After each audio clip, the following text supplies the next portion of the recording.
La chronique économique. Une présentation des services financiers Raymond Sanson, 118 Avenue de la Gare, Montmagny, 418-248-3583. Alors, c'est maintenant le temps de vous présenter notre chronique hebdomadaire, notre chronique économique. Salut Raymond Sanson. Salut Michel. Ça va bien? Très bien, oui. Oui. Raymond, on parle de quoi aujourd'hui? Tu te rappelles, on a évoqué il y a quelques semaines les rentes viagères, puis tu me disais ce serait le fun qu'on revienne là-dessus, puis en donnant plus de précision, comment ça fonctionne, puis ainsi de suite. Donc, d'abord, démystifier. C'est quoi une rente viagère? Rente viagère. Ça, une rente, on sait c'est quoi. Je reçois un montant fixe à tous les mois. Ça, c'est la définition d'une rente. OK.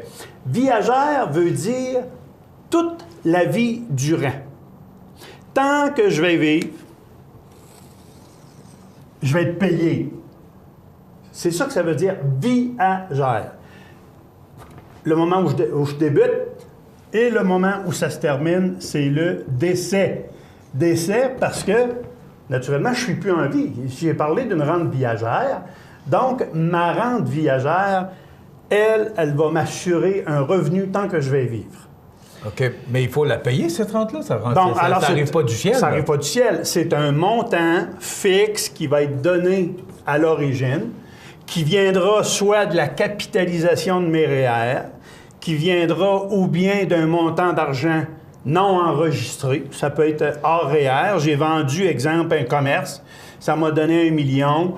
Et puis, je voudrais que ce million-là me procure un revenu toute la vie sans que j'aie à me préoccuper de renouveler le placement ou encore de l'investir puis d'être inquiet sur le rendement des marchés. Cette rente viagère-là, si tu as remarqué, Michel, on a parlé juste rente viagère. Alors ça veut dire il n'y a aucune garantie. J'ai donné l'argent à 69 ans et je décède, admettons, à 71 ans. C'est fini. Là, les gens vont dire, ça peut pas, je t'ai donné 1 million ici pour que j'aie une rente, puis ça, on appelle ça une rente viagère pure. Pure. Ouais. Ça veut dire qu'il n'y a aucune garantie. Règle générale, une rente viagère pure, on va adosser ça, ou adosser, pour bien comprendre, adosser à une assurance vie. C'est un concept, là. La personne dit, moi, je veux laisser de l'argent à mes héritiers, mais je veux en profiter tandis que je suis en vie.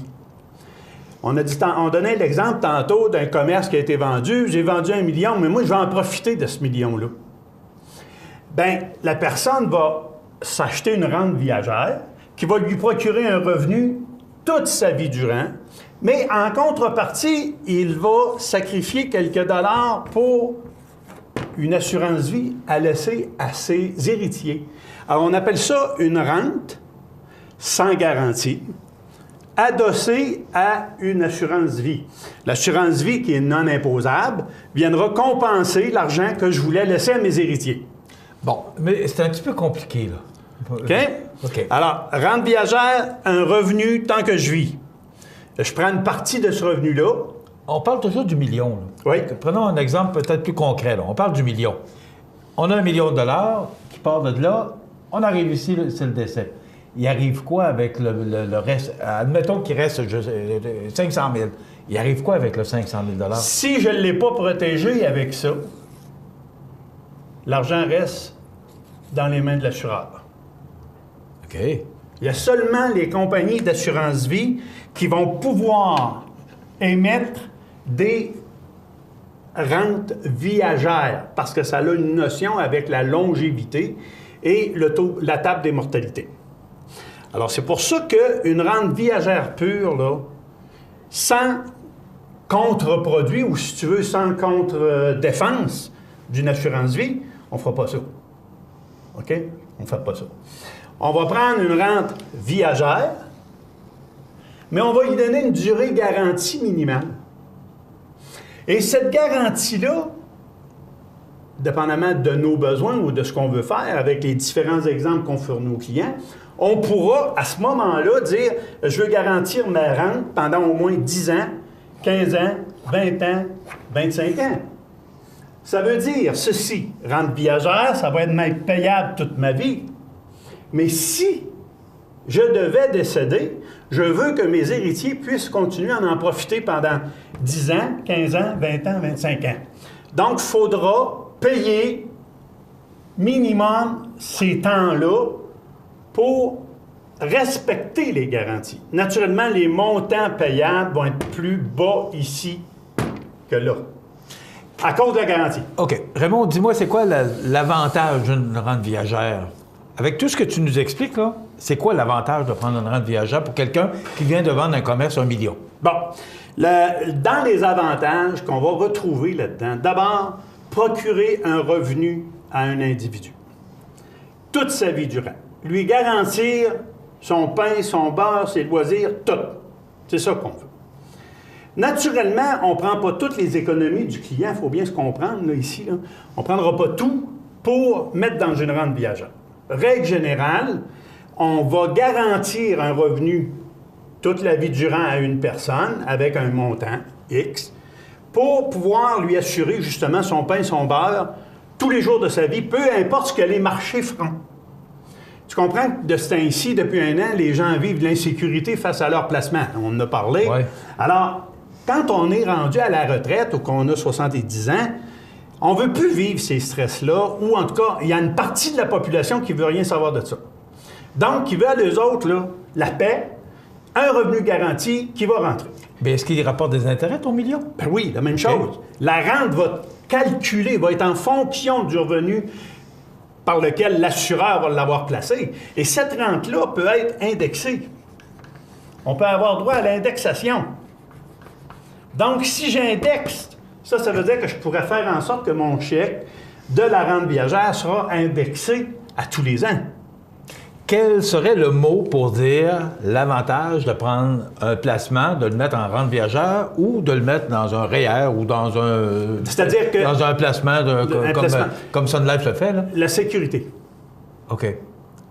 La sécurité... Par rapport au montant qu'il investit, c'est ça. La sécurité, quand on parle « mon argent pour la vie », OK.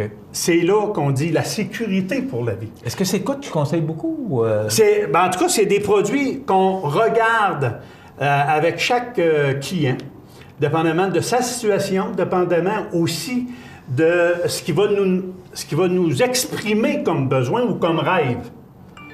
Alors ça, c'est bien important. C'est qu'il faut tenir compte de ce que le client veut ou ce que le client désire, parce que c'est la première chose à réaliser. Tu sais, il ne faut pas oublier, on va faire quelque chose. Je vais te montrer quelque chose, Michel, que tu vas comprendre très rapidement. Alors, si j'ai un client qui a 1 million, on va repartir avec notre exemple d'1 million, qui vient de la vente d'un commerce ou qui soit encore en REER, parce que là, il a accumulé ça au fil de sa vie, il va avoir un revenu qui tire de ça. Si tu as 1 million en partant, et puis qu'à un moment donné, tu dis, ben moi, je vais l'administrer, mon million. On part d'ici, puis je veux retirer au moins le minimum à tous les ans. Puis là, ben, le minimum, on sait que le gouvernement canadien a changé ses tables un petit peu. Ouais. C'est 5,48, je pense, le premier retrait, là, quand on est rendu à 71 ans. Et que mes sous ont été placés dans des marchés financiers, dans des actions, dans des obligations. Puis que ça fait comme on a fait là, à l'indice TSX, puis qu'on essaie de copier le TSX, exemple. Puis qu'en plus de retirer 5,8 ou 5,4, mon marché m'a fait baisser de 20 %. On se comprend que il va en manquer des sous tantôt. Et de là l'importance. Et de là l'importance d'avoir un revenu régulier garanti à vie. Donc, c'est dans ce sens-là qu'on va parler de rente.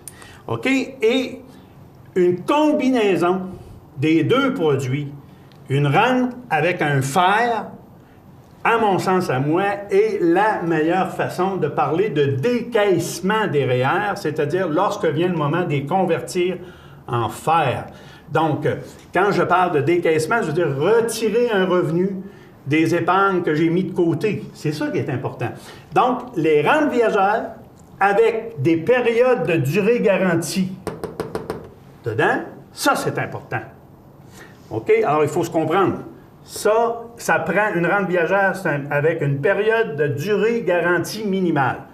Combiné à un fer qui, lui, me permet d'aller chercher des retraits aléatoires, suivant ce que je veux avoir. J'ai un voyage à planifier. C'est bien certain que quand ma rente est établie, je ne peux plus la défaire.